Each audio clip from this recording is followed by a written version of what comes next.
ये ना और कौन सा, ठीक है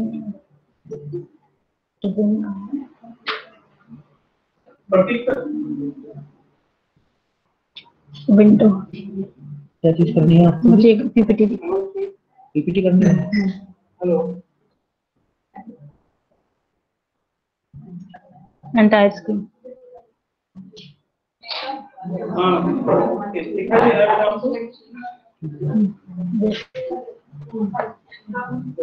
बच्चों दिख रहा है आपको स्क्रीन में? Yes ma'am. स्क्रीन यस दिख रहा है मैम। आपको? क्या क्या दिख रहा है बताओ? Yes ma'am. देखो आज हम चैप्टर पढ़ेंगे बेटा कृतिका का, ये है जॉर्ज पंचम की नाक। इसके लेखक जो है कमलेश्वर हैं। आप उसको स्क्रीन पे दिखाई दे रहे कमलेश्वर जी? दिखाई दे रहे? Yes ma'am. हाँ हाँ बोलते स्लो बनेगा, लेकिन मैं अकेले ऐसे पढ़ा के तो मुश्किल है, मुझसे नहीं पढ़ा जाएगा। आप रिस्पॉन्स दो पूरा जो जो मैं पूछ रही हूँ, ठीक है? अब देखिए ये जॉर्ज पंचम की नाक, इसके लेखक कमलेश्वर हैं और कमलेश्वर जी ने ये पाठ लिखा है। ठीक, अब हम आगे बढ़ते हैं। देखो इनके बारे में थोड़ा सा जान लेते हैं, क्योंकि लेखक के बारे में जानना जरूरी होता है। और जब भी आप चैप्टर इसको लिखोगे तो सबसे पहले इनके बारे में देना, इनका जीवन परिचय आपको देना होगा। तो कमलेश्वर का जन्म हुआ 6 जनवरी 1932, ठीक है, और इनकी मृत्यु का समय है 27 जनवरी 1907। तो लेखक कमलेश्वर जो हैं 20वीं सदी के सशक्त लेखकों में से एक समझे जाते हैं। मतलब 20वीं सदी जो 1920 ये 1920 था, उस समय के बहुत अच्छे लेखक माने जाते थे। और उन्होंने अनेक हिंदी फिल्मों की पटकथाएं लिखी। पटकथाएं जानते हो क्या होता है? स्क्रिप्ट्स लिखी है इन्होंने हिंदी फिल्मों की, ठीक है। और उनके बहुत सारे उपन्यास हैं, उनके उपन्यासों पर फिल्में भी बनी हैं। आंधी फिल्म देखी आपने? है तो बहुत पुरानी फिल्म, लेकिन हो सकता है आपने देखी हो, टीवी पे आती रहती है बार बार। मौसम है, सारा आकाश है, रजनीगंधा है, छोटी सी बात है, मिस्टर नटवरलाल है, राम बलराम है। इन सारी जो ये उपन्यास है, इनकी पटकथाएं जो हैं किसने लिखी है? कमलेश्वर जी ने लिखी। और एक सीरियल आता था चंद्रकांता सीरियल, क्या आपने वो देखा है टीवी पे? जवाब दो बेटा। Yes ma'am. Yes ma'am. अरे एक बच्चा जवाब दे रहा। चंद्रकांता सीरियल देखा किसने, जिसमें वो याकू था? याद है तुम्हें? Yes ma'am. Yes ma'am. बड़ी बड़ी मूछें थी। तो उसके अलावा एक दर्पण, एक कहानी, ये जो धारावाहिक है, जो सीरियल टीवी पे चलते हैं, इनकी पटकथा लिखने वाले भी कमलेश्वर ही थे। अब देखो एक और बात है इनके बारे में कि नई कहानी आंदोलन के अगुवा रहे कमलेश्वर की प्रमुख रचनाएं हैं। इनकी जो कहानियां हैं वो है राजा निर्वंशिया, खोई हुई दिशाएं, 16 छतों वाला घर, जिंदा मुर्दे। उन्होंने कहानियों के अलावा यात्रा वृत्तांत, संस्मरण और आत्मकथाएं भी लिखी। ठीक है, इसमें से कुछ देखना है आपको? वैसे मैं आपको ये सेंड कर दूंगी, ठीक है। अब हम आगे बढ़े आगे। Yes ma'am. बच्चों भाई आपका रिस्पांस नहीं आता तो फिर मैं ऐसे हो जाती हूँ। Yes ma'am. देखो हम आज Yes, पढ़ेंगे ma'am. जॉर्ज पंचम की नाक, ठीक है। ये जॉर्ज पंचम है, इनको अच्छे से देख लो जरा। बढ़िया फोटो आ रही है जॉर्ज पंचम की, देखिए, देख ली? Yes ma'am. हाँ, सब बच्चों ने देख ली? अभी अभी जिसने एडमिट किया उसने भी देख ली? Yes ma'am. अब मैं आगे बढ़ूं, ठीक है। अब ये देखिए जॉर्ज पंचम के बारे में। जॉर्ज पंचम था कौन? जिसकी नाक पे ये पूरी स्टोरी लिखी है, ठीक है। जॉर्ज पंचम का जन्म हुआ था 3 जून 1865 में और मृत्यु इनकी 20 जनवरी 1936 में, ठीक है। प्रथम ब्रिटिश शासक थे ये और विंडसर घराने से संबंधित थे। ये जानकारी वैसे तो आप गूगल में भी सर्च कर सकते हो उनके बारे में, लेकिन आपको ये जो मैंने जरूरी समझा वो थोड़ा सा उनके संबंध में बता दी हूँ, ठीक है। यूनाइटेड किंगडम एवं अन्य राष्ट्रमंडल समूह के राजा होने के साथ साथ जॉर्ज पंचम भारत के सम्राट और स्वतंत्र आयरिश राज्य के राजा भी थे।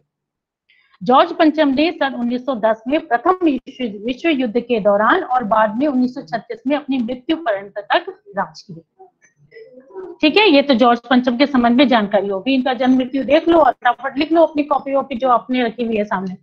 देख लिया? देख लिया बच्चों? आपका रिस्पांस मुझे चाहिए। Yes ma'am. चलो ठीक है, आगे बढ़ो आगे बढ़ो। Yes ma'am. ओके, अब देखो ये है एलिजाबेथ द्वितीय, जिसपे पूरी कहानी है कि वो भारत आ रही थी इंग्लैंड से, एलिजाबेथ द्वितीय के, ये देख लिया आपने? एलिजाबेथ द्वितीय की फोटो देखी? Yes, Yes, ma'am. ma'am. हाँ, कितनी प्यारी सुंदर लग रही है ना, बिल्कुल ग्रेसफुल लेडी लग रही है कि नहीं लग रही है? Yes. Yes, ma'am. अब देखिए इनके बारे में, इनका जन्म हुआ था 21 अप्रैल, ठीक है, 21 अप्रैल 1926 में इनका जन्म हुआ। और जो है इनकी विवाह हुआ वो हुआ राजकुमार फिलिप से, और इनका घराना था विंडसर घराना। क्या था? विंडसर घराना था इनका। और इनका राज्याभिषेक देखिए कब हुआ? 2 जून 1953 को इनका राज्याभिषेक हुआ। और इनकी शासनावधि मतलब कब से शासन कर रही है? 6 जनवरी 1952 से और वर्तमान तक अभी तक शासन कर रही है। देखो कितनी वृद्ध महिला है और तब भी शासन कर रही है। और इनका United Kingdom, Canada, Australia, New Zealand, Jamaica, Barbados, Bahamas, Grenada, Papua New Guinea, Solomon द्वीप समूह, तवालू, संत लूसिया, संत विंसेंट और ग्रेनाइट्स, बेलीज, अंटिगुआ, बारबुआ, संत किट्स और नेविस की महारानी अभी भी, ठीक है। और इसके अतिरिक्त वो राष्ट्रमंडल के 54 राष्ट्रों और राज्य क्षेत्रों की प्रमुख हैं। और ब्रिटिश सामग्री के रूप में वह अंग्रेजी चर्च की सर्वोच्च राज्यपाल भी हैं। और इसके अलावा राष्ट्रमंडल के 16 स्वतंत्र संप्रभु देशों की संवैधानिक महारानी भी। देखिए इतनी चीज कर है, कितना बेहद इनका जीवन रहा होगा, इससे प्रेरणा लेने वाला। अब ये इनके पति की फोटो है, देखिए, दिख रही है? दिख रही है इनके Yes, पति की ma'am. Photo? Yes, ma'am. Yes, ma'am. ये इनके पति हैं, Yes, ठीक है। ma'am. अब हम आगे बढ़ते हैं। सर ये वो कर दीजिए।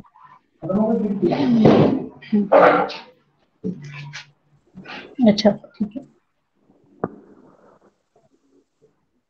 बुक आपको खोलने के लिए कहाँ जाएगी? अब ये देखिए हम चैप्टर पे आ जाते हैं।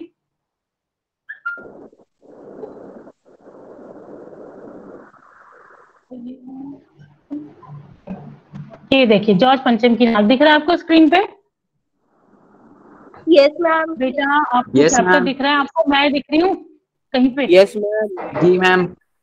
Yes, ma'am. Yes, ma'am. Yes, ma'am. Chapter भी दिख रहा है आपको? Yes, ma'am. जी मैम.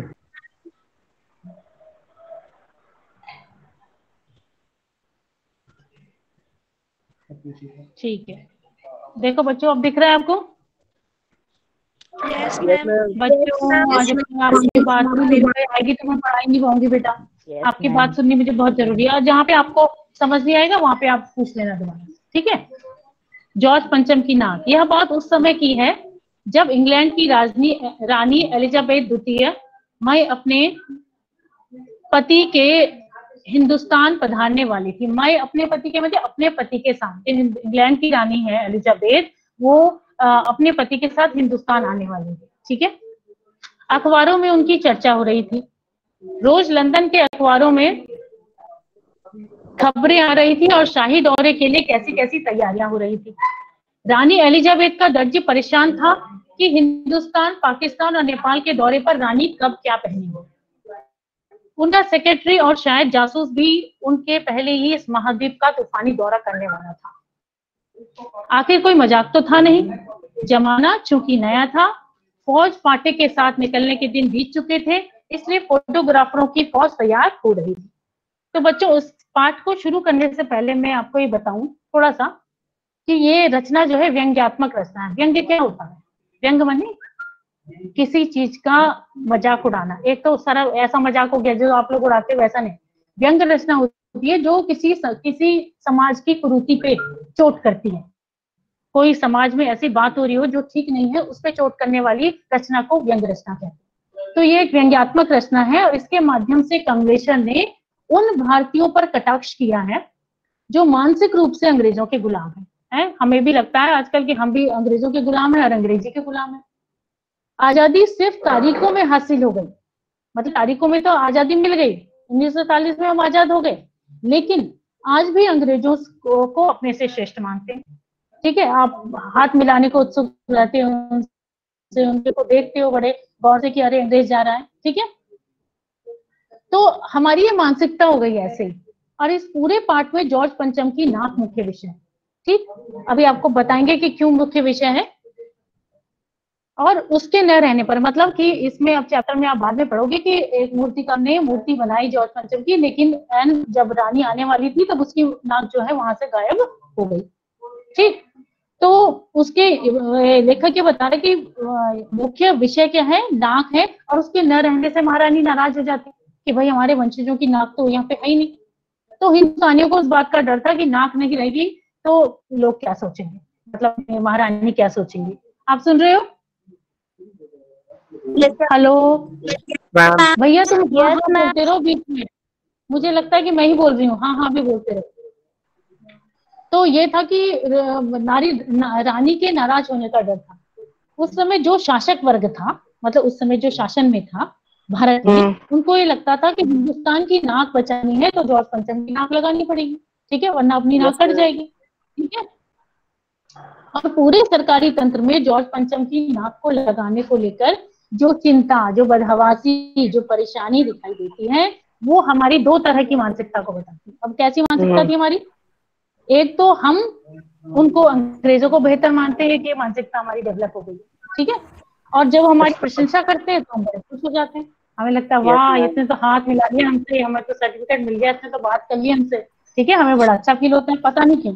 मतलब कि हमारी ये गुलाम मानसिकता का द्योतक आ रहा है इतना समझ में? Yes ma'am. Yes ma'am. Yes ma'am. अब हम ये बात देखते हैं कि उस समय के है जो इंग्लैंड की रानी जो है एलिजाबेथ द्वितीय, माए मतलब साथ, अपने पति के हिंदुस्तान पधारने वाली थी। तो जब कोई सेलिब्रिटी पधारता है तो क्या होता है, कहीं आता है तो क्या होता है, उसकी चर्चा हो जाती है, अखबारों में आ जाता है उनके बारे में। Hello, yes ma'am. Yes ma'am. अखबारों में तो चर्चा होती है कि वो ऐसी ड्रेस पहन के आएंगी, हवाई अड्डे पे ऐसे उतरे, फिर ऐसे उन्होंने हाथ मिलाया, फिर यहाँ से वहां तक चले, फिर उनकी गाड़ी आ गई, फिर गाड़ी में बैठे, तरह तरह की बातें जो है आती है। ठीक है, रोज लंदन के अखबारों से खबरें आ रही थी कि शाही दौरे के लिए कैसी कैसी तैयारियां हो रही हैं। अब अखबारों में पहले इतना मीडिया डेवलप नहीं था, तो अखबार के माध्यम से पढ़ते थे। तो उस समय उन्होंने अखबारों में रोज छपता था कि कैसी कैसी तैयारियां जो है दिल्ली में चल रही हैं। रानी एलिजाबेथ का दर्जी परेशान था। क्यों परेशान था वो, बताओ? हेलो बच्चों, सुन लो। रानी कब और क्या पहनेगी इसलिए। हाँ, कि रानी को हिंदुस्तान आना है, फिर पाकिस्तान जाना है, फिर नेपाल जाना है, तो उस दौरे में क्या पहनेगी, ड्रेसेस की चिंता तो सबसे पहले हो जाती है ना, आप लोगों को ही हो जाती है कि अब बाजार जाएंगे तो क्या पहनेंगे। तो वो तो रानी ही थी। ठीक है, तो उनका तो और यस मैम। उनको तो और महत्वपूर्ण है उनकी मतलब ऑफिशियल ड्रेसेस, अनऑफिशियल ड्रेसेस, क्या क्या पहनेंगे उनका। उनका सेक्रेटरी और शायद जासूस भी उनके पहले ही इस महाद्वीप का तूफानी दौरा करने वाला था। ठीक है, तो जो कोई भी बड़ा आदमी आता है तो उससे पहले जांच होती है कि नहीं जांच? आपको इस बारे में तो पता होगा कि भाई सब कुछ ठीक है, कहीं कोई खतरा तो नहीं है इनको, तो इस टाइप की सारी जांचें हो रही थी। तो आखिर कोई मजाक तो था नहीं, जमाना क्योंकि नया था और पार्टी के साथ निकलने के दिन बीत चुके थे, इसलिए फोटोग्राफरों की फौज तैयार हो रही थी। आपने देखा होगा जब भी कोई सेलिब्रिटी आता है तो फोटोग्राफर कितने भाग भाग के फोटो लेते हैं। ठीक है, मीडिया वाले कितने भाग भाग के तैयार हो जाते हैं। देखा है आपने टीवी पे तो 2 भी देखते होंगे। Yes ma'am. ठीक है, यस मैम। अब देखिए आगे। इंग्लैंड के अखबारों की कतरने हिंदुस्तानी अखबारों में दूसरे दिन छपती नजर आ रही थी। मतलब जो इंग्लैंड में खबर आ रही थी पहले दिन, वो दूसरे दिन कहाँ आ रही थी? हिंदुस्तान में। हिंदुस्तान में आ रही थी।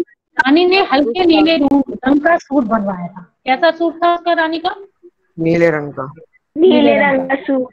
इसका रेशमी कपड़ा हिंदुस्तान से मंगाया गया है कि करीब 400 पाउंड का खर्चा उस सूट पर आया। मतलब 400 पाउंड का खर्चा जो है उस सूट पर आया था। 1 पाउंड में कितने रुपये होते हैं?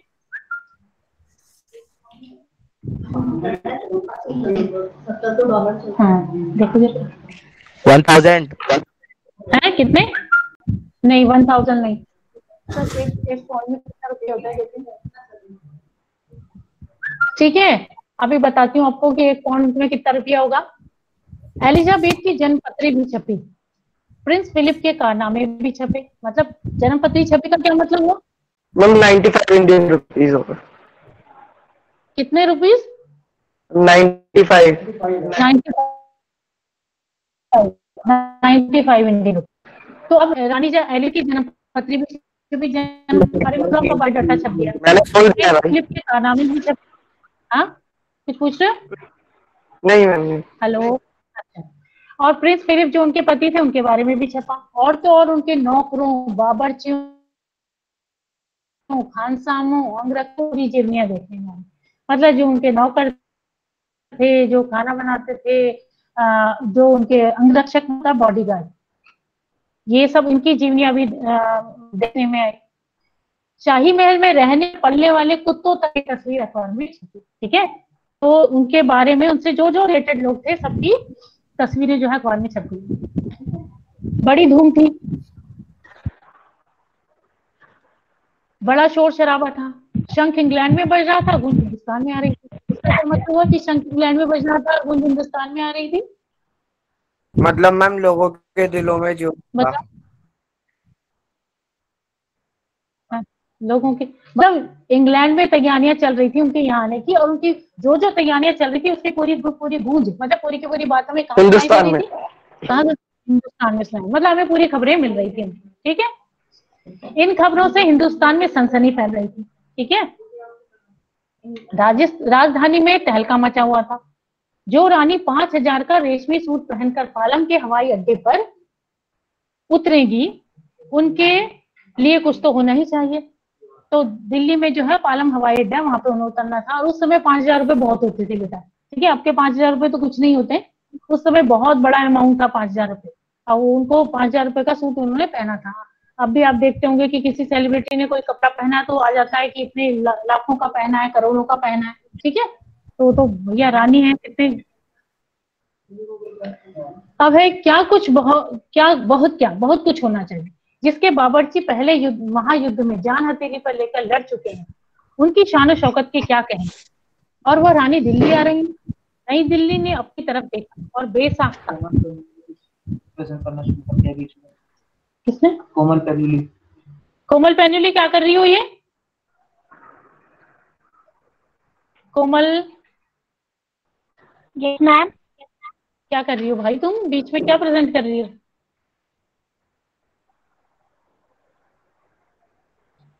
चलो अब आगे देखते हैं कि जिसके बावर्ची जो है पहले महायुद्ध में जान हथेली पर लेके लड़ चुके हैं, उनकी तो शान शौकत ही पूछ ली।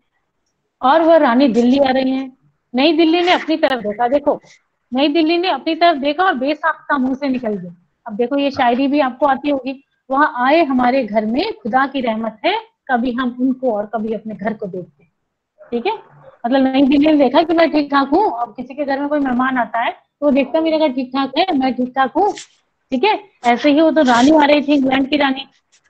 ये पीछे से कोई हंस रहा है क्या? है बच्चा, इस समय ध्यान दे दो, फिर बाद में हंसना। और देखते ही देखते दिल्ली का काया पलट होने लगा। काया पलट का क्या मतलब हुआ? काया पलट का क्या मतलब हुआ, बताओ जल्दी जल्दी। मैम वहाँ पे सजावट होने लगी। है मैम वहाँ पे सजावट होने लगी। बेटा, काया पलट है यहाँ पे तो बुक में। बदलाव आने लगे। हाँ शाबाश, बदलाव आने लगा, ये नेहा ने बोला क्या? यस है मैम। यस हाँ, मैम नहीं तेरी आएगी। आवाज का मतलब मैं पहचान गई। और करिश्मा तो यह था कि किसी ने किसी से नहीं कहा, किसी ने किसी को नहीं देखा, पर सड़कें जवान हो गई। सड़कें जवान हो गई मतलब सड़कें सारी सुधर गई। ठीक है, कोई नेताजी का विजिट होता है तो सारी सड़कें ठीक हो जाती है, जितने खड्डे होते हैं सब भर जाते हैं। ठीक है, तो वैसे ही सब कुछ ठीक हो गया। कोमल पैनुली क्या प्रेजेंट कर रही हो, प्लीज जरा बंद करो इसको। बुढ़ापे की धूल साफ हो गई, इमारतों ने नाजनीनों की तरह श्रृंगार किया। मतलब जो इमारतें थी, नाजनीन वाली, जैसे युवती जो है,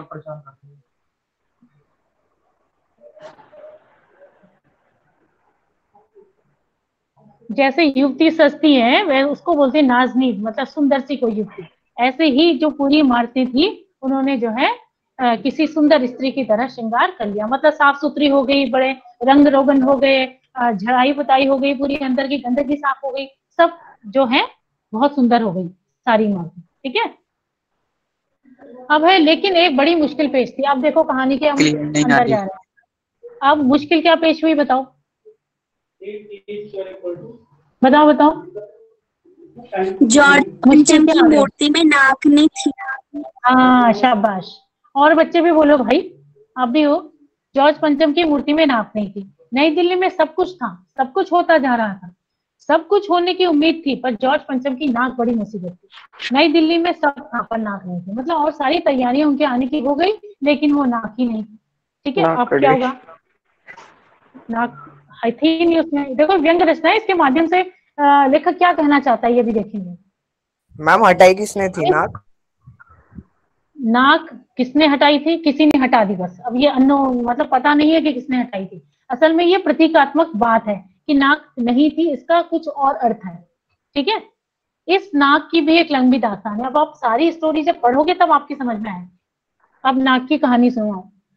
अब इस नाक की एक लंबी दास्तान है। इस नाक के लिए बड़े बड़े तहलके मचे थे, किसी वक्त आंदोलन हुए थे, राजनीतिक पार्टियों ने प्रस्ताव पास किए थे, चंदा जमा किया गया था, कुछ नेताओं ने भाषण भी दिए थे, गर्मा गर्म बहसें भी हुई थी, अखबारों के पन्ने रंग दिए गए थे। बहस इस बात पर थी कि जॉर्ज पंचम की नाक रहने दी जाए या हटा दी जाए। और जैसे कि हर राजनीतिक आंदोलन में होता है, कुछ पक्ष में थे कुछ विपक्ष में, और ज्यादातर लोग खामोश थे। खामोश रहने वालों की ताकत दोनों तरफ थी। तो हुआ क्या, जॉर्ज पंचम के कुछ फेवर में थे और कुछ नहीं थे। ठीक है, राजनीतिक पार्टियों की अब बात आपको पता ही है कि कुछ जो है जो एक पक्ष में होती है सरकार बनाती है और दूसरे विपक्ष में होती है। ठीक है, तो इसकी चंदा जमा किया, नेताओं के भाषण हुए, बहसें हुई, और जो है बहस इस बात पर थी कि जॉर्ज पंचम की नाक रहने दी जाए या हटा दी जाए। तो कुछ लोग पक्ष में थे कि रहने दी जाए, और कुछ लोग नहीं थे पक्ष में कि हटा दी जाए, और कुछ लोग खामोश थे। ठीक है, अब जो है यह आंदोलन चल ही रहा था कि जॉर्ज पंचम की नाक के लिए हथियारबंद पहरेदार तैनात कर दिए गए। अब डर लगने लगा कि कोई नाक काट ही न दे जॉर्ज पंचम की मूर्ति से। ठीक है, क्या मजाल कि उनकी नाक तक पहुंच जाए। हिंदुस्तान में जगह जगह ऐसी नाकें खड़ी थी, और जिन तक लोगों के हाथ पहुंच गए उन्हें शान शौकत के साथ उतारकर अजायब घरों में पहुंचा दिए। कहीं कहीं तो शाही लाटों की नाकों के लिए गुरिल्ला युद्ध होता रहा। लाट क्या होते हैं? लाट क्या होता है? मूर्ति। हाँ, मूर्ति। तो अब उसको नाक को बचाने के लिए क्या हुआ, बताओ क्या हुआ? गुरिल्ला अरे वो पहरा लगा दिया। ठीक है, उस मैम नाक गार्ड। को बचाने के लिए पहरा लगा दिया, ताकि कोई, क्योंकि कुछ लोग सोचते थे कि नाक काट दी जाए, तो उनको डर लगा कि काट ही ना दे, तो इसलिए जो पहरे बिठा दिए गए। और जिन लोगों के मतलब जिन लोगों के हाथ पहुंच गए उन्हें मतलब उनको अजायब घरों में पहुंचा दिया गया। होते हैं ना होते हैं जहाँ ऐसी रॉयल चीजें रखी जाती हैं, वहां पहुंचा दी। कहीं कहीं तो शाही लाटों के लिए गुरिल्ला युद्ध भी होता है। शाही लाटों गुरिल्ला युद्ध नहीं, जैसे द्वंद्व युद्ध होता है, एक से एक का युद्ध। उस जमाने में यह हादसा हुआ, इंडिया गेट के सामने जॉर्ज पंचम की लाट की नाक एकाएक गायब हुई। अब जिसने पूछा था किसे गायब हुई, तो एकाएक गायब हो गई नाक। पता चल गया तुम्हें? हेलो बच्चों, यस मैम। Yes ma'am. एकाएक पता नहीं किसने गायब की, पता नहीं चला किसने गायब की। हथियारबंद पहरेदार अपनी जगह तैनात रहे, गश्त लगती रही और लाट की नाक चली गई। मतलब गश्त पहरेदार बैठे हुए थे, पहरा लगा हुआ था, लेकिन गश्त भी हो रही थी, लेकिन नाक चली गई, तो क्या कर सकते हैं। अब जो है आए और नाक न हो, एकाएक परेशानी बढ़ी, बड़ी सरगर्मी शुरू हुई। देश के खैरख्वाहों की एक मीटिंग बुलाई गई। खैरख्वाह क्या होते हैं? जो भला चाहने वाले लोग होते हैं। ठीक है, उनकी एक मीटिंग बुलाई गई और मसला पेश किया गया। मसला मतलब का क्या अर्थ है? मैम जो हुआ था हाँ चर्चा। बताओ प्रॉब्लम। सलाह। प्रॉब्लम क्या है? ठीक है, कि क्या किया जाए। वहां सभी सहमत थे कि अगर नाक नहीं है तो हमारी नाक भी नहीं रह जाएगी। आप देखिए ये व्यंग है। यहाँ पे लेखक कहता है कि वो उन शासकों ने कहा कि अगर ये लाट की नाक नहीं रहेगी, मतलब जॉर्ज पंचम की नाक नहीं रहेगी, तो हमारी भी नाक चली जाएगी, मतलब हमारी तो इज्जत उतर जाएगी। रानी के सामने रानी कहेगी देखो भाई नाक ही नहीं है, ठीक है। अब उच्च स्तर पर मशवरे हुए और यह तय किया गया कि हर हालात में इस नाक का होना बहुत जरूरी है।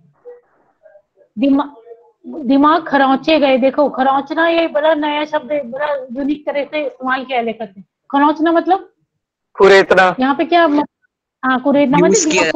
सोचना मतलब कि क्या करें। कभी हमको कोई प्रॉब्लम आ जाती है तो हम सोचते हैं कि भाई क्या करें, अपनी दिमाग खरौचते हैं। और यह दिमाग तय किया हो गया जाए कि सीधा। हाँ तुम भी जरा अपने दिमाग खरौच के रखो, ठीक है, पूरे मतलब तैयार रहो उसके लिए, सोचो उसके बारे में, ठीक है। हर हालत में इस नाक का होना जरूरी है। यह तय होते हुए मूर्तिकार को हुक्म दिया गया कि वह फौरन दिल्ली में हाजिर हो। आप किसको बुलाया, बताओ किसको बुलाया, बोलो। हाँ मूर्तिकार। बेटा मेरे दो बच्चों की मैं आवाज पहचान पा रही हूँ, बाकी सब बच्चे मजे कर रहे हैं, आप भी बोलो। मूर्तिकार। मैम मूर्ति का ठीक है मूर्तिकार, ठीक है। मूर्तिकार। मूर्ति ठीक है, मूर्ति का मूर्तिकार। अरे हो गया भाई, सब बोलने लग गए। अब आगे बढ़े। मूर्तिकार Yes, यूं ma'am. तो कलाकार था, मतलब आर्टिस्ट था वो, जरा पैसे से लाचार था। पैसे से लाचार था तो क्या मतलब हुआ, गरीब था। अब बोलो। मैम गरीब था, पैसे नहीं थे। हाँ उसे पैसे की जरूरत थी। मतलब आते ही उसने हुक्कामों के चेहरे देखे। हुक्काम मतलब जो शासन वाले लोग बैठे थे, सरकार बैठी थी वहां पे, ठीक है। उसने हुक्कामों के चेहरे देखे। अजीब परेशानी थी उन चेहरों पर, कुछ लटके, कुछ उदास, कुछ बदहवास। मतलब परेशान होते हैं तो क्या होते हैं, चेहरे लटक जाते हैं, उदास हो जाते हैं, बदहवास हो जाते हैं, क्या करें, ठीक है। उनकी हालात देखकर लाचार कलाकार की आंख में आंसू आ गए। तभी एक आवाज सुनाई दी, मूर्तिकार जॉर्ज पंचम की नाक लगाने का, ठीक है। अब जो है उसको मूर्तिकार को क्या सुनाई दिया कि जॉर्ज पंचम की नाक लगानी है, ठीक है। मूर्तिकार ने सुना और जवाब दिया नाक लग जाएगी। मुझे यह मालूम होना चाहिए कि लाट कब और कहाँ बनी। मूर्तिकार ने कहा है ठीक है नाक तो लग जाएगी, पर मुझे भी तो मालूम हो कि कहाँ कब बनी है लाट। इस लाट के लिए पत्थर कहाँ से लाया गया था। अब वो पूछता है कि जो इस मूर्ति में पत्थर का यूज हुआ है, पत्थर का प्रयोग हुआ है, वो कहाँ से लाया गया। समझ में आ गया इतना, Yes, ma'am. Yes, ma'am. ठीक है। Yes, ma'am. तब हुक्कामों ने एक दूसरे की तरफ ताका। एक ही नजर ने दूसरे से कहा कि यह बताने की जिम्मेदारी तुम्हारी है। जैसे क्लास में होता है ना, क्वेश्चन पूछते हैं तो एक दूसरे को देखते हैं कि तू बता दे, दूसरा तीसरे को देखता है कि भाई तू बता दे। वैसे ही सारे जो शासनाध्यक्ष बैठे थे वहां पे, शासन चलाने वाले, उन्होंने एक दूसरे की तरफ देखा कि तू बता दे, लेकिन खैर मसला हल हुआ। एक क्लर्क को फोन किया गया और इस बात की पूरी छानबीन करने का काम सौंपा। अब क्लर्क को फोन हुआ क्योंकि सारा रिकॉर्ड कौन रखते हैं, क्लर्क रखते हैं। उनको बोला कि अब ये छानबीन करो कि कौन सा पत्थर था मूर्ति में। पुरातत्व विभाग की फाइलों के चिप किए थे। अब देखो दूसरा, एक तो दिमाग खरोचने वाला आया था। Yes, ma'am. Yes, ma'am. अब ये है, Yes, अब ma'am. ये है पेट चीरे गए। फाइलों के पेट चीरे गए का क्या अर्थ हुआ। खोजे गए। को खोला गया। फाइलें फाइलों को टटोली खोला गई। गया। मैम फाइलों को टटोली खोला गई, गया। खोल के देखा कि भाई क्या होगा, कुछ भी पता नहीं चला। क्लर्क ने लौटकर कमेटी के सामने कांपते हुए बयान किया, सर मेरी कथा माफो, फाइलें सब कुछ हजम कर चुकी। तो उसने कहा, क्लर्क ने कहा, डर गया वो, उसने कहा कुछ तो मिल नहीं रहा है। और उसने कांपते हुए कहा कि मेरी खता माफो। खता मतलब क्या होता है, गलती। गलती, मेरी गलती माफो, फाइलें सब कुछ हजम कर चुकी है। इसका क्या मतलब हुआ, खो गई है। फाइलों में ही खो गया है। फाइलों में खो गया है। देखो सभा बैठी हुई है, सभापति बैठे हुए हैं और सब विचार हो रहा है। हम सारी फाइलें देख ली और कुछ नहीं मिला। हाँ सारी फाइलें देखी, कुछ नहीं मिला। अब जो है हुक्कामों के चेहरे पर उदासी के बादल छा गए। उन्होंने सोचा आप क्या करें। एक खास कमेटी बनाई गई और उसके जिम्मे ये काम सौंप दिया गया कि जैसे भी हो यह काम होना है और इस नाक का दारोमदार आप पर है। तो जो एक कमेटी बनाई गई और कमेटी को एक काम सौंपा गया कि ये काम होना है और इसका दारोमदार माने जो कुछ करना है आपने ही करना है, पूरा जिम्मा आपका है, ठीक। आखिर मूर्तिकार को फिर बुलाया गया और उसने मसला हल किया। अब कमेटी के सदस्यों ने किसे बुलाया, मूर्तिकार। मूर्तिकार को। उसने मसला हल कर दिया। वह बोला पत्थर की किस्म का ठीक पता नहीं चला तो परेशान मत होइए, मैं हिंदुस्तान के हर पहाड़ पर जाऊंगा और ऐसा ही पत्थर खोज लाऊंगा। उसने कहा कोई बात नहीं, पता नहीं चल रहा तो मैं जरा ढूंढ के ले आऊंगा, हिंदुस्तान जाऊंगा, पूरा घूमूंगा। कमेटी के सदस्यों की जान में जान है। सभापति ने चलते चलते गर्व से कहा, ऐसी क्या चीज है जो हिंदुस्तान में मिलती नहीं? हर चीज इस देश के गर्भ में छिपी है। जरूरत खोज करने की है, खोज करने के लिए मेहनत करनी होगी। इस मेहनत का फल हमें मिलेगा, आने वाला जमाना खुशहाल होगा। तो जैसी उसको राहत महसूस हुई सभापति महोदय को, उन्होंने सोचा चलो खोज ही लेगा, ये पूरे हिंदुस्तान जाएगा तो खोज ही लेगा। तब उन्होंने बड़ी बड़ी गर्भोक्तियां करनी शुरू कर दी कि ऐसी क्या चीज है भाई जो हिंदुस्तान में नहीं मिल सकती, और हम मेहनत करेंगे और खोज लेंगे। अब है ये जो छोटा सा भाषण था, ये अखबारों में छप गया कि उसकी नाम जो है लग जाएगी। अब आगे देखो, मूर्तिकार हिंदुस्तान के पहाड़ी प्रदेशों और पत्थरों की खानों के दौरे पर निकल गया। अब मूर्तिकार कहाँ गया? अब वो पहाड़ी प्रदेशों में चला गया, खदानों को पहाड़ों में देखने। गया, पत्थर की खानों में चला गया। कुछ दिन बाद हताश लौटा। उसके चेहरे पर लानत बरस रही थी। लानत बरस रही थी का क्या अर्थ हुआ? मतलब वो शर्म से पानी पानी हो गया था। हाँ, लानत बरसना भाई, उसको कुछ मिला ही नहीं तो शर्मिंदगी हो रही थी उसको कि भाई कुछ पत्थर मिला ही नहीं। उसने सिर लटकाकर खबर दी। बड़ी बड़ी कर दी, मैं मिला कुछ नहीं। हाँ बोलो बेटा, बोलो। बातें बड़ी बड़ी कर दी थी, मैं मुझसे मिला कुछ नहीं लगी। नहीं। तो हिंदुस्तान का जो है चप्पा चप्पा से खोज डाला और इस किस्म का पत्थर नहीं मिला। ये पत्थर विदेशी है। उसने कहा ये पत्थर तो यहाँ का ही नहीं, ये पत्थर तो विदेशी है। अब सभापति ने को गुस्सा आ गया, उसने सोचा था मिल जाएगा लेकिन मिला तो है नहीं। ठीक है, सभापति ने कैश में आकर कहा, लानत है आपके ऊपर, विदेशों की सारी चीजें हम अपना चुके हैं, दिल दिमाग तौर तरीके। देखो फिर व्यंग किया है यहाँ पे लेकर कि विदेशों की सारी चीजें हम अपना चुके हैं, दिल अपना लिया, दिमाग अपना लिया, तौर तरीके अपना लिए, रहन सहन अपना लिया।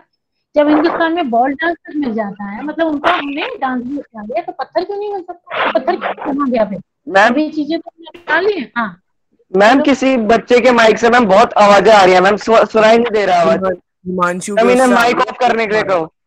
बेटा माइक ऑफ करो सारे बच्चे।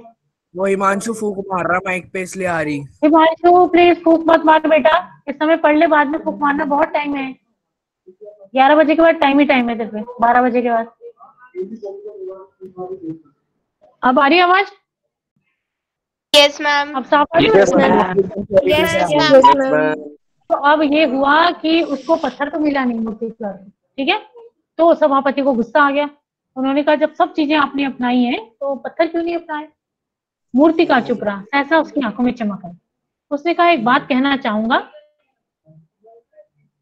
इस शर्त पर कि यह बात अखबार वालों तक ना पहुंचे। तो उन्होंने कहा कि अखबार तक ये बात नहीं पहुंचनी चाहिए, मैं एक बात बताता हूँ, उससे सोल्यूशन निकल आएगा। सभापति की आंखों में चमक आ गई। अब सभापति फिर तो खुश हो गया। चपरासी को हुक्म हुआ और कमरे के सब दरवाजे बंद कर दिए। मूर्तिकार ने कहा देश में अपने नेताओं की भी तो मूर्तियां हैं, अगर इजाजत हो आप लोग ठीक समझे तो मेरा मतलब है तो जिसकी नाक इस लाट पर ठीक बैठे उसे उतार लिया जाए। अब उसने क्या सजेशन दिया? क्या सजेशन दिया मूर्तिकार ने, बताओ? अपने देश के नेताओं की नाक निकाल दी जाए और उस मूर्ति पर लगा दी जाए। मूर्ति पर लगा दी जाए। मतलब हमारा आत्मसम्मान इतना गिर गया कि हम अपने देश के नेता जिन्होंने हमारे लिए, हमारे देश को स्वतंत्र करने के लिए इतना काम किया, उनकी नाक से हटा दो, उनकी नाक काट के उसकी नाक पे चिपका दो, जॉर्ज पंचम की नाक। तो उसने कहा अगर आप ठीक समझो तो ऐसा कर लेते, ठीक है, जिसकी लाट ठीक बैठे उसको उतार लिया जाए। सबने सभापति की ओर देखा, सबने सबकी ओर देखा, सबकी आंखों में एक क्षण की बदहवासी के बाद खुशी तैरने लगी। सभापति ने धीमे से कहा लेकिन बड़ी होशियारी से, उनका पता नहीं चलना चाहिए लेकिन बहुत होशियारी से काम करना है। फिर मूर्तिकार देश दौरे पर निकल गया। फिर चला गया वो मूर्तिकार। जॉर्ज पंचम की खोई हुई नाक का नाप उसके पास था। दिल्ली से वह बंबई पहुंचा। दादा भाई नौरोजी, गोखले, तिलक, शिवाजी, कागजी, जहांगीर, सबकी नाकें उसने टटोली, नापी और गुजरात की ओर भागा। गांधी जी, सरदार पटेल, वल्लभ भाई पटेल, महादेव देसाई की मूर्तियों को परखा, बंगाल की ओर चला।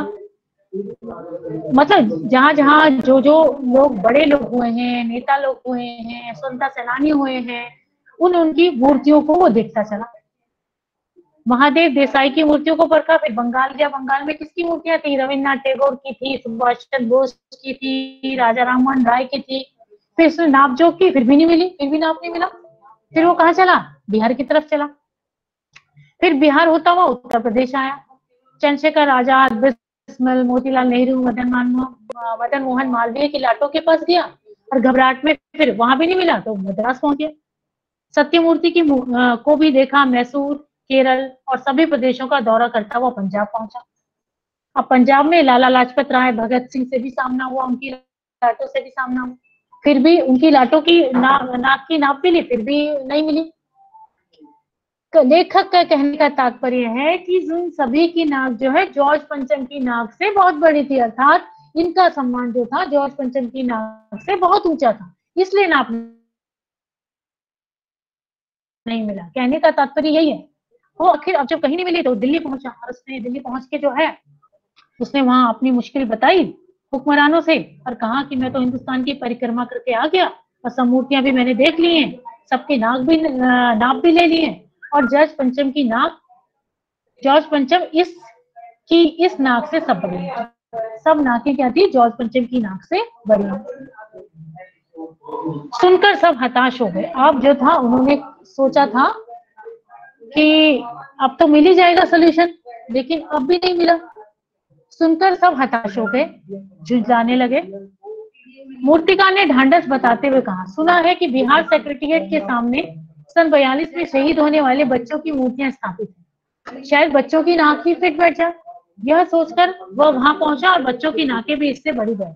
देखो, एक तो नेताओं की उन्होंने नाक निकालने की कोशिश की, दूसरा मतलब इतना गिर गए, उनको खुश करने के चक्कर में, उनकी चापलूसी के चक्कर में इतना गिर गए कि उन्होंने सोचा कि बच्चों की नाकें निकाल ली जाए जो सन 42 में शहीद हुए। मतलब इससे घटिया बात और क्या हो सकती है?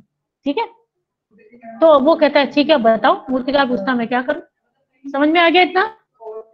मैम मैम हाँ, क्या समझ में आया? मेन बात क्या समझ में आया तुम्हारे? कि मैम अंग्रेजों की चापलूसी करने के लिए लोग कितना गिर गए थे उस टाइम। इतना गिर गए थे, उनको खुश करने के चक्कर में वो अपना आत्मसम्मान ही गंवा रहे थे। ठीक है, मैम अब राजधानी में, हाँ पूछो। मैम यहाँ मैम ये जो मूर्तिकार था मैम, इसके तो मजे आ गए होंगे मैम, पूरी दुनिया घूम के मतलब पूरा इंडिया घूम के आ गए थे तो। हाँ, मैम इसमें टाइम कितना लगता होगा? है पूरा इंडिया घूम के मैम, मैम मूर्तिकार को कितना समय लगा होगा हिसाब में कि पूरा इंडिया घूम के आया हो? मैम थोड़ी ना गई थी भाई साथ में। समय लगा नहीं, होगा? नहीं, अंदाजा नहीं तो लगाने के लिए। अंदाजा लगा लो बेटा, समय तो लगा होगा क्योंकि वो पहले मतलब सभी जगह गया ना वो। और उस समय तो ऐसा भी नहीं था, फ्लाइट्स वगैरह थोड़ी सी होंगी, मूर्तिकार को तो गया होगा उससे, ट्रेन वगैरह से गया होगा। ठीक है, उस समय तो शायद वो भी नहीं थी। तो असल में ये एक व्यंग्यात्मक रचना है और व्यंग के माध्यम से लेखक ये कहना चाह रहा है कि हमारा आत्मसम्मान, भारतीयों का आत्मसम्मान कहीं बढ़ा है उनसे, लेकिन हम इतने मानसिक रूप से गुलाम हो चुके हैं, उनके आगे बिल्कुल गिड़गिड़ाने लग जाते हैं, उनको खुश करने के चक्कर में हम अपना आत्मसम्मान ही गंवा देते। ठीक है, ये एक व्यंग्यात्मक रचना है। तो ये लेखक ने व्यंग किया। उस समय इतना इतना जाना तो पॉसिबल नहीं था बहुत जगह, लेकिन एक कल्पना की है लेखक। ठीक है, तो अब जो है समझ में आ गया इतनी बात? Yes yes ma'am. Ma'am yes ma'am. Yes ma'am. अब जो है राजधानी में सब तैयारियां थी, जॉर्ज पंचम की लाट को मलमल कर नहलाया गया। ठीक है, रोगन लगाया गया, सब कुछ हो चुका था, बस नाक नहीं थी। मतलब और सारी तैयारियां हो गई साफ सफाई की, लेकिन नाक नहीं थी, अब नाक लगानी थी। अब है फिर बात बड़े हुक्कामों तक पहुंची, खलबली मची कि अगर जॉर्ज पंचम की नाक न लग पाई तो करने का मतलब कटाने वाली बात है। लेकिन मूर्ति कैसे लाया? यानी हमारे वाला कलाकार नहीं। अब उसने कहा तो मैं रहूंगा नहीं, तो है तंग किस ख्याल उस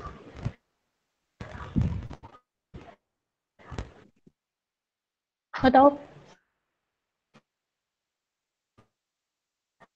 हैरत हुआ, क्या कहते हैं, हैरत, एक अलग अर्थ में डालने आइडिया। वाला ख्याल उसके दिमाग में कौन था? हाँ, आइडिया आया। मैम जबरदस्त आइडिया। पहली शब्द, हाँ जबरदस्त आइडिया उसके दिमाग में आया। क्या आइडिया आया? अभी तक बच्चे आ रहे हैं, अब तो सारा चैप्टर हो गया। जिस कमरे में कमेटी बैठी हुई थी उसके दरवाजे बंद हुए। फिर ऐसा आइडिया था कि कहीं बाहर नहीं जाना था, दरवाजे बंद हो गए। मूर्तिकार ने अपनी नई योजना बताई। चूंकि नाक लगाना एकदम जरूरी है, इसलिए मेरी राय है कि 40 करोड़ में से कोई एक जिंदा नाक काट कर लगा दी जाए। अब देखो आइडिया क्या दिया उसने, समझ में आया? जिंदा नाक। Hello, yes ma'am. हाँ उसने कहा 40 करोड़ पॉपुलेशन है, जनसंख्या इतनी है, तो अब उसकी कोई नाक लगा देते हैं, बस हमारी नाक भी बच जाएगी, अपनी नाक कटा के, मतलब अपनी नाक कटा के उनकी नाक लगा दे। ठीक है, बात के साथ सन्नाटा छा गया। इसके बाद जो है सब जगह सन्नाटा छा गया। कुछ मिनटों की खामोशी के बाद सभापति सबकी तरफ देखा। सभापति ने सबको परेशान देखकर मूर्तिकार कुछ अचकचाया मानी थोड़ा सा उसको अजीब सा लगा। आइडिया तो उसका अजीब सा ही था, तो खुद उसको भी खराब लग रहा था, लेकिन पैसे चाहिए थे उसको, तो वो आइडिया पे आइडिया दिए जा रहा था। और धीरे से बोला, आप लोग घबराते क्यों हैं? यह काम मेरे ऊपर छोड़ दीजिए, नाक चुनना मेरा काम है, आप सिर्फ इजाजत दीजिए। तो उसने कहा, आपकी टेंशन नहीं है नाक लाना मेरी टेंशन है, ठीक है, बस आप इजाजत दो। कानाफूसी हुई और मूर्तिकार को इजाजत दे दी गई। कानाफूसी हुई मानी उन्होंने सब में सलाह की बंद दरवाजे के अंदर, और मूर्तिकार को कहा कि अच्छा ठीक है भाई, हम अपनी नाक बचानी है, और उसको इजाजत दे दी। समझ में आया आपकी बात? Yes ma'am. Yes ma'am. बच्चों समझ में आ यस गई? Ma'am. Yes ma'am. Yes ma'am. Yes ma'am. अब यस देखो, मैम। यस अब मैम। अखबारों में सिर्फ वो अखबार वालों को उन्होंने बताया नहीं ज्यादा, पर खबर पहुंच जाती है कहीं ना कहीं से। अखबार में सिर्फ इतना छपा कि नाक का मसला हल हो रहा है और राजपथ पर इंडिया गेट के पास वाली जॉर्ज पंचम की नाक लग रही है। ठीक है, अब इतना बताया गया कि नाक लग जाएगी। नाक लगने से पहले फिर हथियारबंद पहरेदारों की तैनाती हुई, जैसे पहले हुई थी जब लाट की नाक बनाई थी, है? हथियारबंद तैनात किया गया, उसकी सारी निकाली गया, और क्योंकि तो तुम्हें तो सड़न लगती नहीं आती, तो सड़ जाएगी नहीं सड़ जाएगी, तो उसको फ्रेश रखना है ना, जैसे हम फ्रेश रखने के लिए फ्रिज में रख देते हैं, ठीक है ना, कोई भी चीज, ताकि मैम वो फिर अलग से नहीं दिखेगी वो नाक? जिंदा नाक अलग से नहीं दिखेगी? बेटा ये मैंने पहले भी कहा, ये व्यंग्यात्मक और प्रतीकात्मक रचना है। हम इसके माध्यम से क्या पढ़ रहे हैं? हम इसके माध्यम से ये पढ़ रहे हैं कि हम नाक बिल्कुल तो आई के नाक में आ गई, ठीक है। अब जो है जिंदा नाक लगाई जाने वाली थी ताकि वो सूखने ना पाए। इस बात की खबर जनता को नहीं थी, तब तैयारियां भीतर भीतर चल रही थी। रानी के आने का दिन नजदीक आता जा रहा था। मूर्तिकार खुद अपना बताए हल से परेशान था। क्यों परेशान था बताओ? उससे कोई इंसान मिल क्यों परेशान था मूर्तिकार? क्योंकि जिंदा नाक लगाई जा रही किसी थी। इंसान को तो लगाई होगी, हाँ, क्योंकि उसने किसी इंसान की तो नक काटी होगी ना नाक, तो मतलब जो गिल्टी तो फील हो रही होगी ना, अपराध बोध तो उसको लग रहा होगा अंदर से कि मैंने गलत काम किया, लेकिन उसने वो कर दिया। ठीक है, जिंदा नाक लाने के लिए उसने कमेटी वालों से मदद मांगी और वो उसे दे दी गई। लेकिन इस हिदायत की खास दिन हालत में वह दिन आया, जॉर्ज पंचम की नाक लग गई। खबरें छापी कि जॉर्ज पंचम की जिंदा नाक लगाई गई है, यानी ऐसी नाक जो कतई पत्थर की नहीं लगती। मतलब अखबार में खबर तो छपी, लेकिन तोड़ मरोड़ के छपा उन्होंने, सीधे नहीं छापा। उन्होंने कहा जिंदा नाक लगाई गई है, लेकिन ऐसी जो कतई पत्थर की नहीं लगती, मतलब जिंदा जैसी नाक लगी है। लेकिन उस दिन के अखबारों में एक बात गौर करने की, अखबार में आ तो गया कि नाक लग गई है, लेकिन एक बात क्या गौर करने की थी, उस दिन देश में कहीं किसी उद्घाटन की खबर नहीं थी, कोई सेलिब्रेशन नहीं हुआ था, कोई उद्घाटन नहीं हुआ था, कोई फीता नहीं कटा था, कोई सभा नहीं हुई थी, कोई अभिनंदन नहीं हुआ था, कोई मान पत्र नहीं भेंट किया गया था, किसी हवाई अड्डे या स्टेशन पर कोई स्वागत समारोह नहीं था, किसी का ताजा चित्र भी नहीं छपा, सब अखबार खाली थे। पता नहीं ऐसा क्यों हुआ, नाक तो सिर्फ एक चाहिए थी और वह भी बुध के लिए।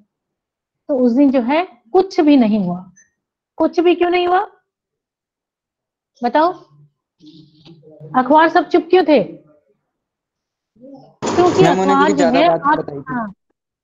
क्योंकि वो अखबार जो है आत्मग्लानि से भर उठे थे। ठीक है, क्योंकि लोगों को तो नहीं पता था कि इसमें किसी व्यक्ति की नाक लगाई है। तो ये बताता है हमें उस समय का सरकारी तंत्र किस तरह से मानसिक गुलामी से गुजर रहा था, और पत्रकारिता कितनी सतही स्तर की पत्रकारिता था, कितने निम्न स्तर की पत्रकारिता। लेखक ये बता रहा है, यहाँ पे बता रहा है कि हिंदुस्तान के हर नेता की नाक, और जो 42 में शहीद हुए थे, हर बच्चे की नाक जो है जॉर्ज पंचम की नाक से बड़ी है। मतलब कि भारतीय शहीद बच्चों का आत्मसम्मान जो है जॉर्ज पंचम की नाक से काफी बड़ा है। और चुप्पी के माध्यम से कोई चुप्पी थी उस दिन। ठीक है, पूरे अखबारों में चुप्पी थी, हर जगह चुप्पी थी, कोई कुछ और नहीं हुआ था। तो चुप्पी के माध्यम से ये व्यंग रचना जाहिर की गई है जो हमारी शासन व्यवस्था पर चोट करती है और हमारी मानसिक गुलामी पर चोट करती है, और हम जो इस मानसिक गुलामी से जूझ रहे हैं उस पर ये कहानी जो है बहुत व्यंग करती है। समझ में आई बच्चों? Yes ma'am. Yes ma'am.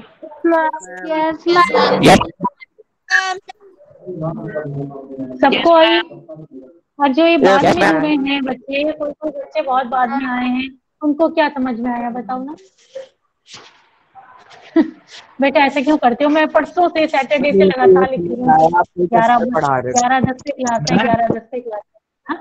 ऐसा क्यों करते हो तुम? मैम हाँ मैम जब उन्होंने इंसान की नाक लगाई थी तो मैम उसकी बात तो उन्होंने घुमा के बोल दी थी कि वो बिल्कुल पत्थर जैसी नहीं है। मैम वो दूसरे पत्थर की भी तो लगा सकते थे और बोल देते कि वो बेटा, उस पत्थर की जैसी नहीं लगती।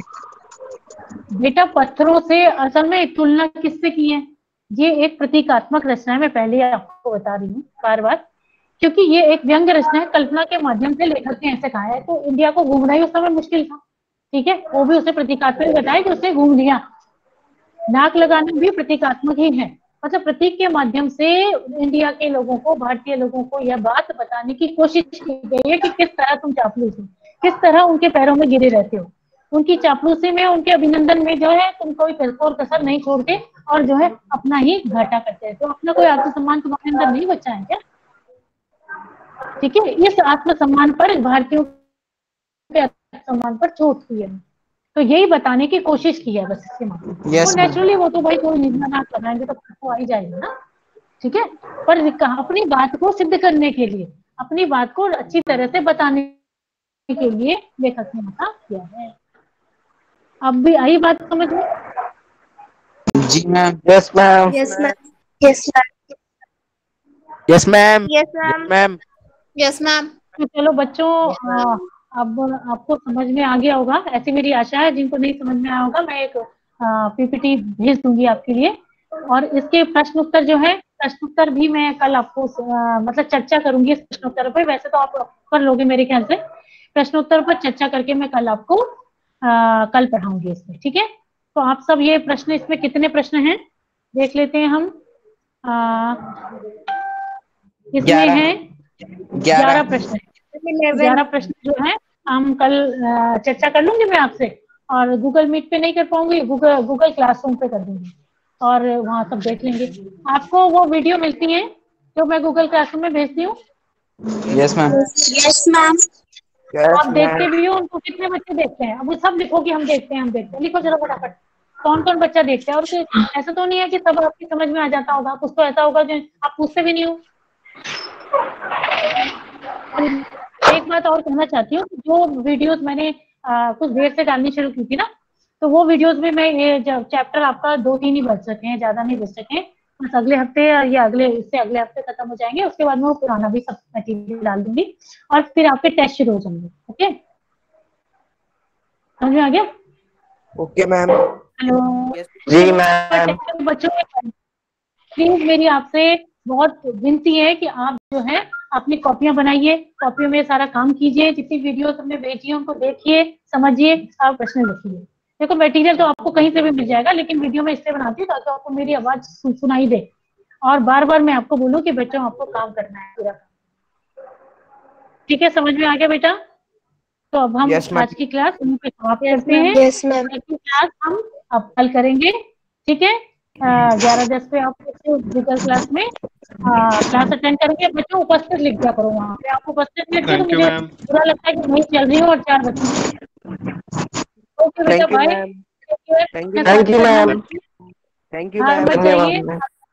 भोजन ग्रहण कीजिए और अब कल हम बात करेंगे। Okay, bye.